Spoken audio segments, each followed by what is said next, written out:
different types of statistical series on the basis of construction. On the basis of construction, individual, discrete and continuous. एक एक करके बात करेंगे. पहले individual series. Individual series refer to those series in which items are listed singly. एक एक करके. आपके कितने नंबर? स्टूडेंट 1, 2, 3, 4, 5 सबका एक एक करके आ रही है observation. Each item is being listed singly. Each item is given a separate value. चाहे रिपीट हो रही हो, चाहे रिपीट हो रही हो, फिर भी वो दोबारा दिखाई जाएगी. Single depiction.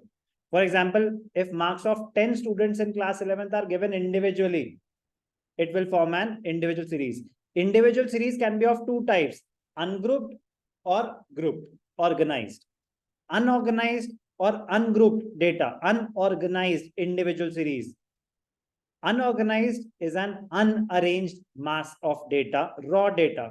आपके कितने मार्क्स? कुछ भी बोलो. Out of 20, 18, 17, 20, 16, 20, 15, 20, 14. अब इसी ऑर्डर में मैंने लिख दिया.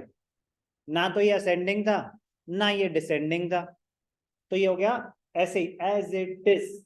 आपने डेटा एंटर कर दिया तो उसको क्या बोलेंगे?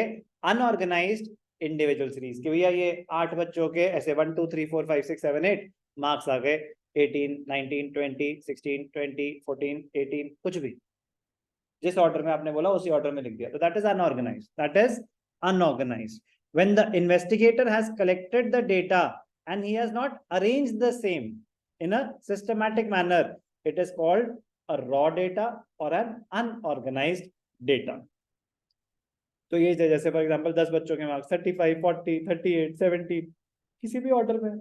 बस अब इसी को in order to draw a meaningful inference, it is necessary to reorganize the raw data. A better presentation of the above data would be to organize the data. तो अब सेम डेटा को अगर ऑर्गेनाइज कर दिया 35, ये क्या कर दिया?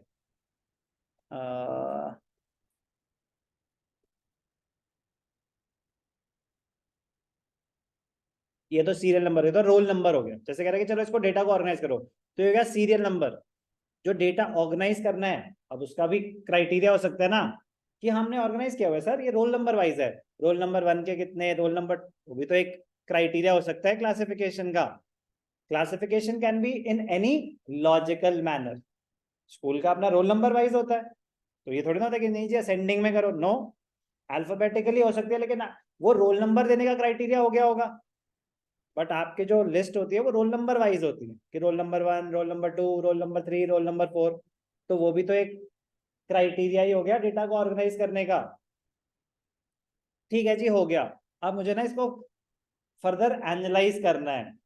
तो मैंने कहा रोल नंबर वाइज ना मुझे उतना मीनिंगफुल नहीं लग रहा. आप ऐसा करो, इसको असेंडिंग ऑर्डर में करो. अब मीटिंग चल रही है प्रिंसिपल के साथ क्लास टीचर की, तो उसको रोल नंबर से ज्यादा जरूरी ये देखना है कि मार्क्स आ कैसे रहे हैं.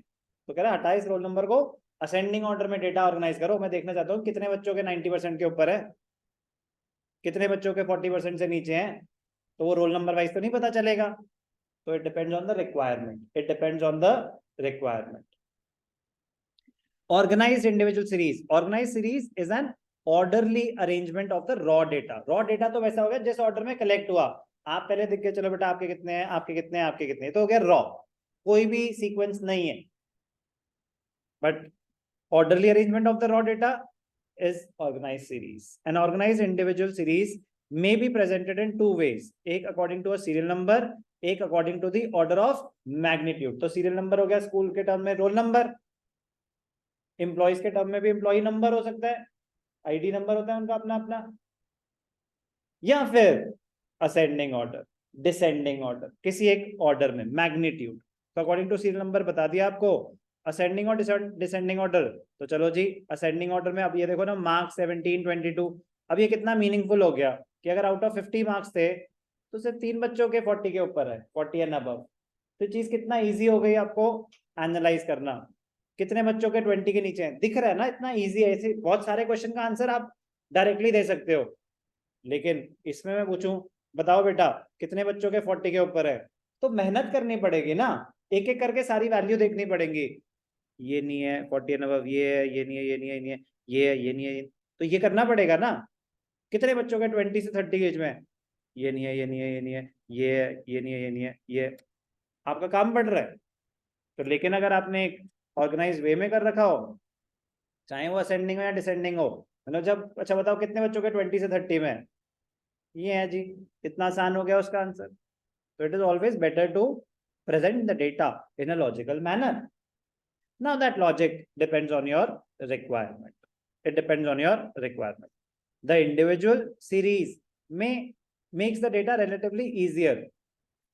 जब साइज छोटा हो, जब साइज छोटा हो कि हाँ 10 बच्चे हैं 20 बच्चे हैं समझ आता है, तो इंडिविजुअल डेटा ज्यादा टाइम नहीं लगेगा ना, कि 20 को आपने अरेंज कर दिया एक लॉजिकल सीक्वेंस में। ये अगर 2000 हैं तो करते रहो एक एक करके, बहुत ज्यादा टाइम कंज्यूमिंग हो जाएगा। If the data is large, if there are large number of observations like 500 or 1000, then individual series becomes useless. इतनी सारे नंबर्स होंगे आपके सामने, फिर टाइम कंज्यूमिंग हो जाएगा, फिर टाइम कंज्यूमिंग हो जाएगा।